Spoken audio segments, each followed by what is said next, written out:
Ici la radio, l'émission qui s'appelle Haut-Parleur. Il faut m'expliquer le concept peut-être. On pense à un homme qui parle debout. Quelqu'un qui se lève pour énoncer sa parole. Les haut-parleurs. Ah, ça peut faire penser à mon téléphone aussi. Sur quel thème c'est? Ça fait penser à la démocratie, en gros. L'émission qui s'appelle Haut-Parleur. Lundi 14h-15h à la cafette. C'est bien.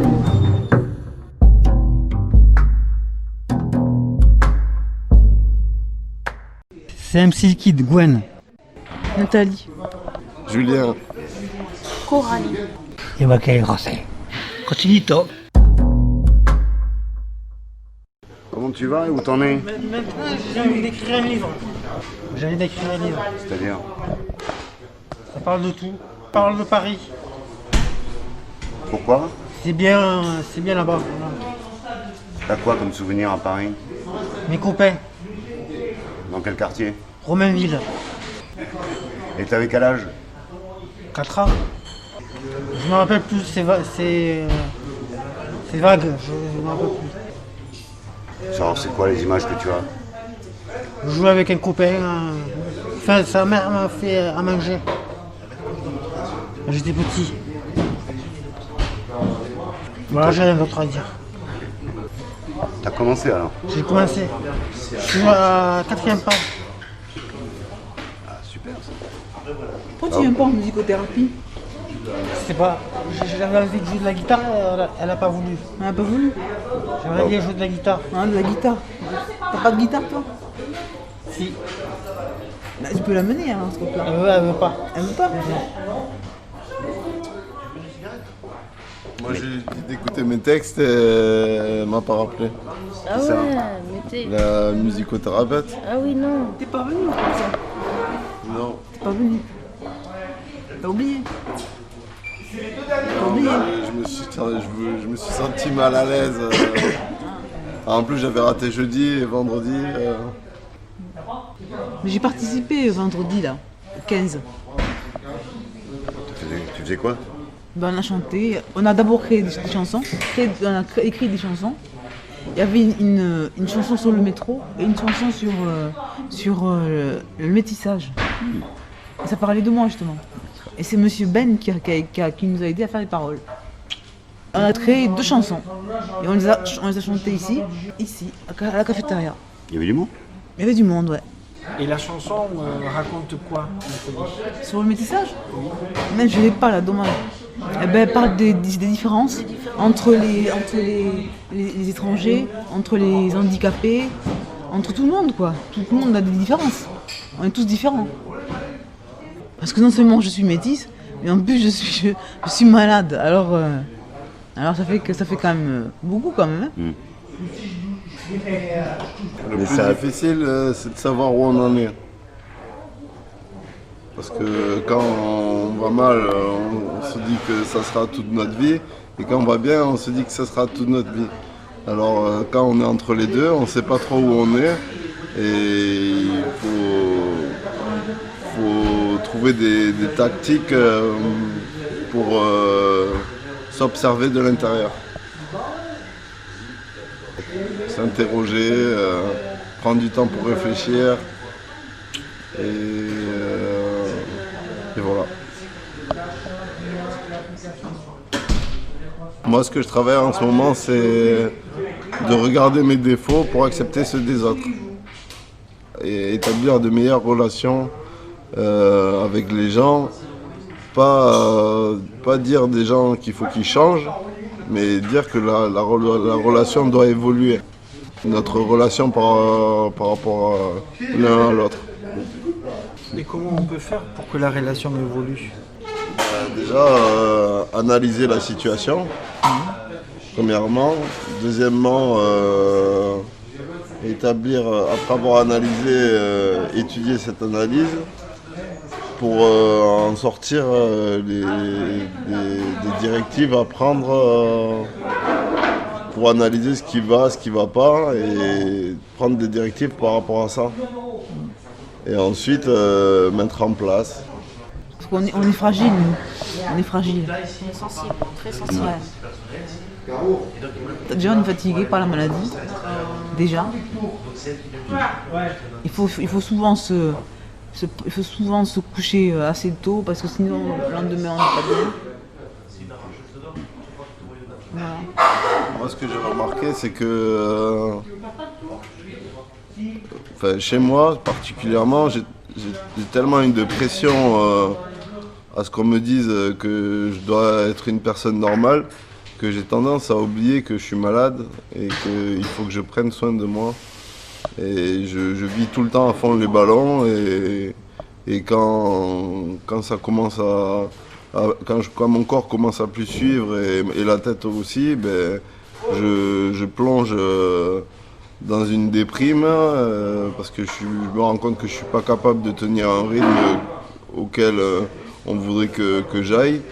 Et ensuite, je commence comme j'ai une peur bleue des dépressions, j'arrête mes médicaments et je pars en accès maniaque et c'est comme ça que ça finit à l'hôpital tout le temps. Il ne faut pas arrêter les médicaments, il ne faut pas les arrêter. Je sais, mais c'est mon seul... J'arrive pas à gérer les chutes dépressives. J'aime pas quand on descend en bas, j'aime pas.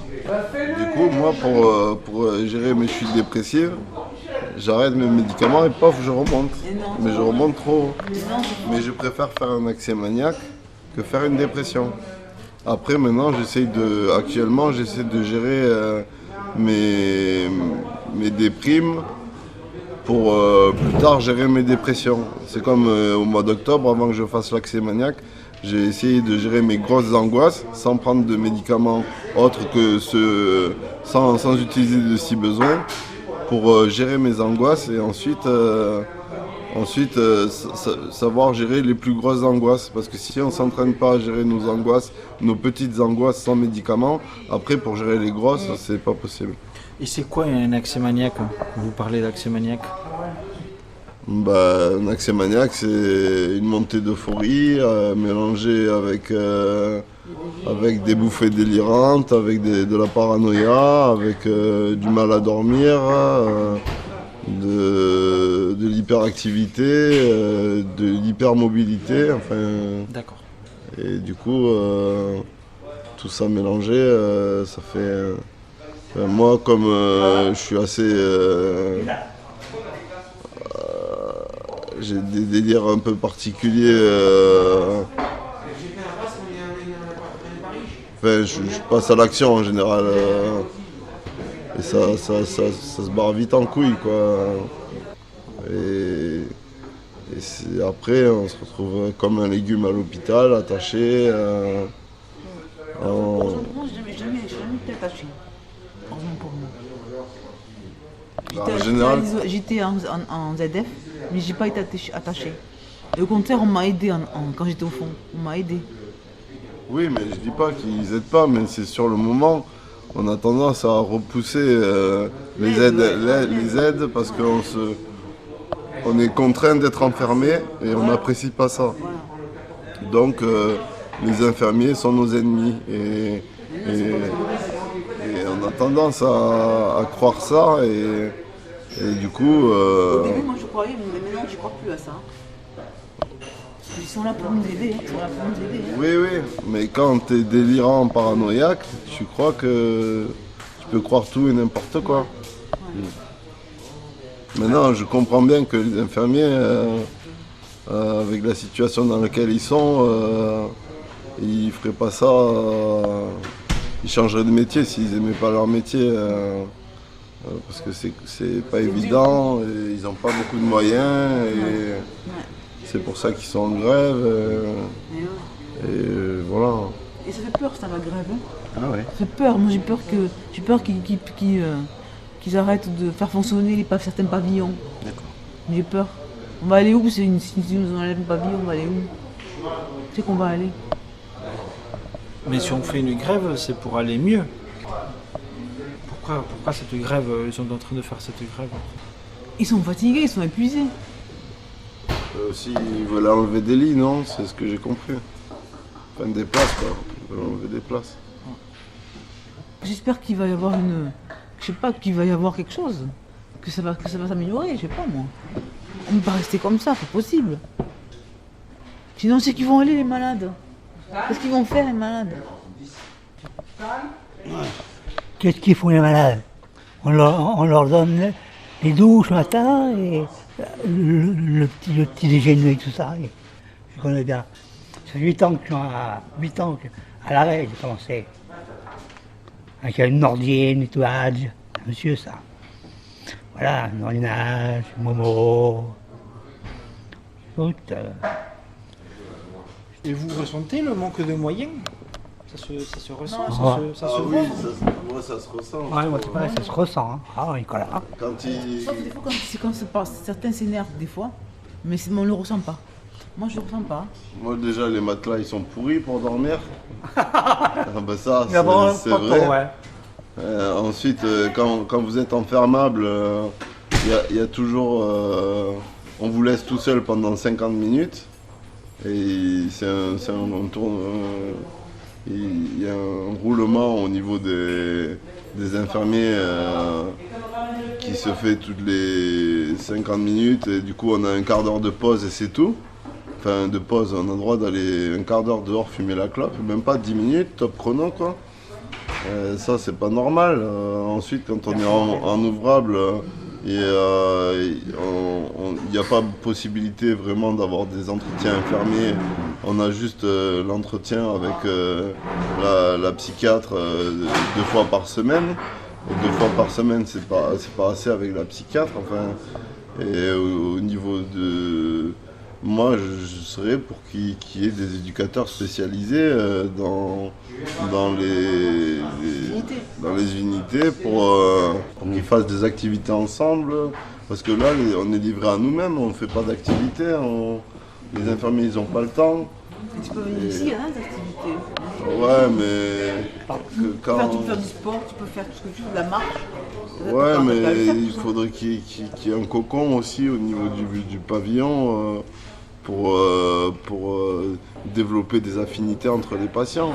Parce qu'on est tous avec nos problèmes et on a tous peur l'un des autres. Et on a tendance à se repousser. Alors des fois, sur un coup de tête, on s'entend bien. Mais après, on est tous parano et mélanger des paranos ensemble, c'est pas top, hein. Ça fait pas bon ménage. Hein. Alors moi, je suis pour qu'il y ait des éducateurs spécialisés qui soient présents le matin et l'après-midi, une personne qui gère des activités parce que les rendez-vous, à un moment donné, il y avait une psychologue qui venait, mais c'était pas ça, quoi. La psychologue, c'était pas le bon travail qu'il fallait faire, quoi. Et après, la salle d'activité, tout le monde a la flemme de faire des trucs. On tourne tous en rond parce qu'on est trop cachetonnés. Et voilà. Ça fait que les hospices, un mois, c'est long. Un mois, c'est très long. Là, j'ai mon amie Coralie qui est là depuis 2 mois.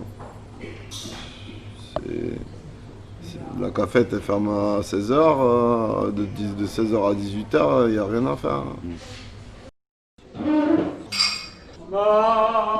Alors là, c'est la cafétéria, voilà, de l'hôpital Gérard Marchand. D'accord, les haut-parleurs, ok. C'est la radio. Moi, il y a une fois, j'ai appuyé sur la sonnette, il n'y a personne qui est venu, j'étais en train de m'étouffer parce que je reprenais du Loxapac en grande quantité et j'ai commencé à m'étouffer et j'ai sonné et il n'y a personne qui arrivait. Et j'étais là à m'étouffer tout seul dans ma cellule, pas capitonnée mais presque. Et voilà. Et ça, c'est le manque de personnel. Ils devaient être en train de faire d'autres trucs. En plus, moi, je m'amuse à sonner tout le temps à la sonnette parce que je crois que ça électrocute les infirmiers. Enfin, vous voyez, des trucs dans lesquels, des délires paranoïaques dans lesquels on peut être. Tu prends pas tes médicaments, c'est pour ça. C'est pour ça. Faut les prendre. Oui, mais c'est facile de dire qu'il faut Il prendre les ses prendre, médicaments. C'est pas compliqué, tu fais ça et ça y est, c'est pas compliqué. Ouais, mais il y a souvent des effets secondaires qui t'empêchent avec les médicaments, t'en as marre. Il faut le dire, faut le dire aux psychiatres. Ouais, mais il y a des psychiatres qui pensent que il vaut mieux avoir les effets positifs et laisser tomber les effets secondaires en fait. Ils s'en foutent, ils s'en foutent.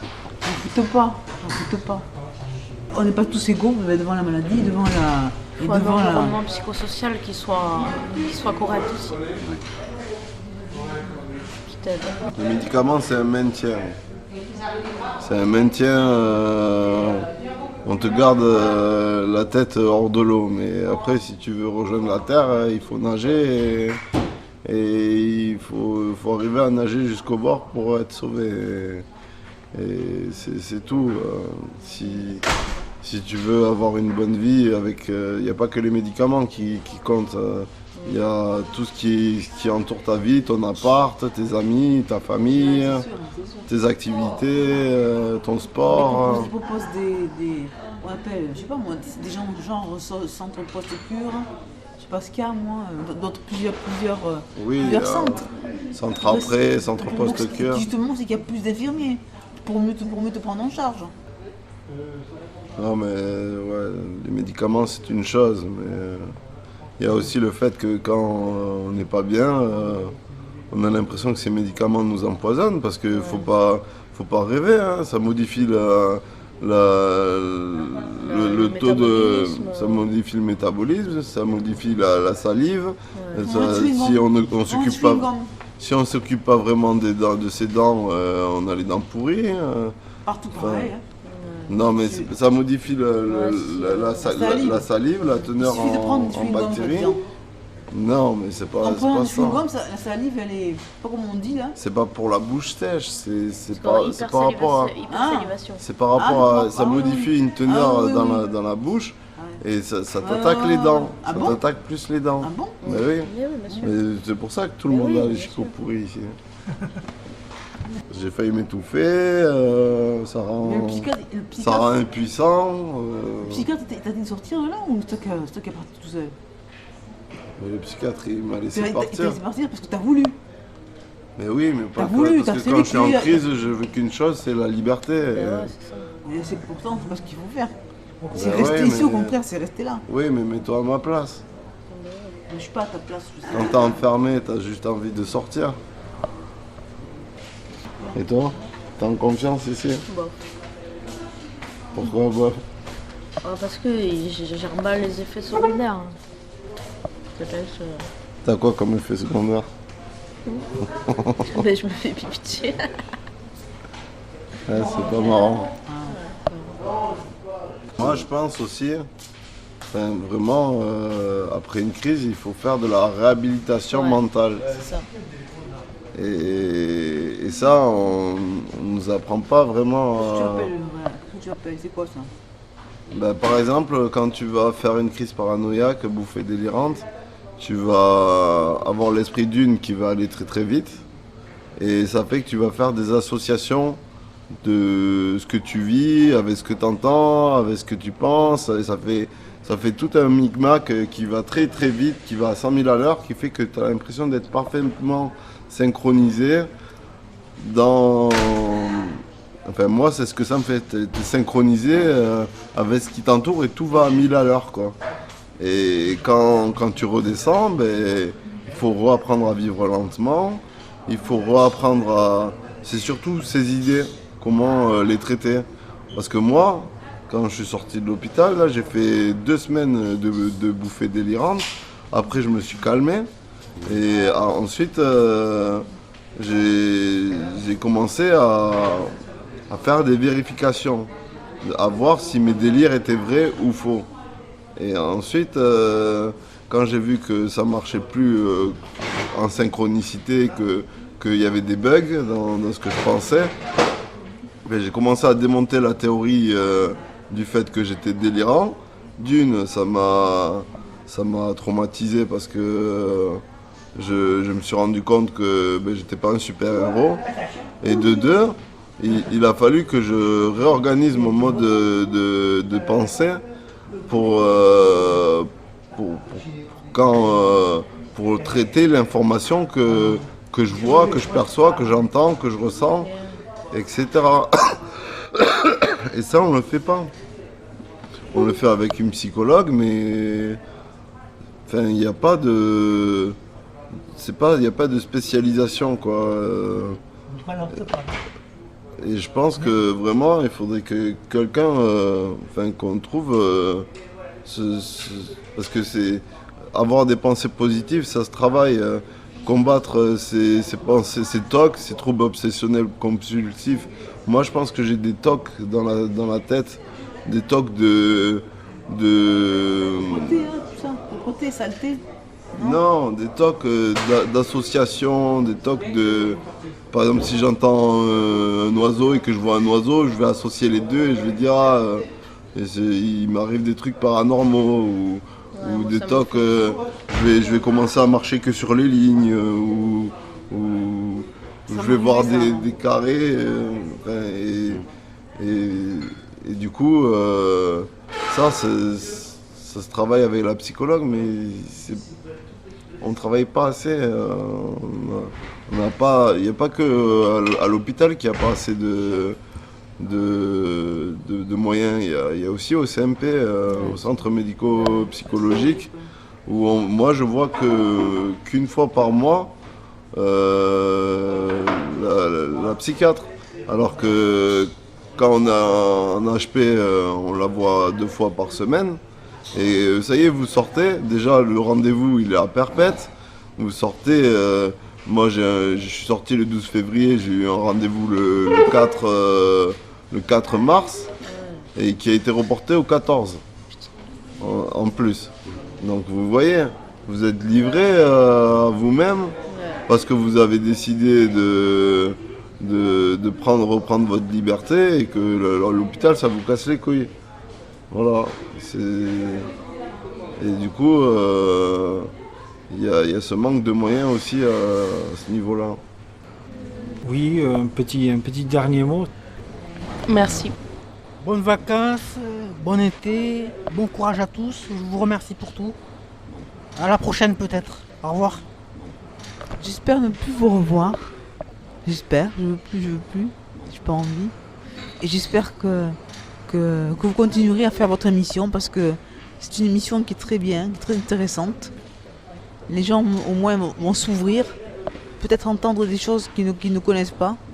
Et je dis bonnes vacances à tout le monde. Ici la radio.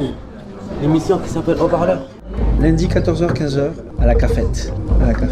Centre hospitalier Gérard Marchand. C'est bien.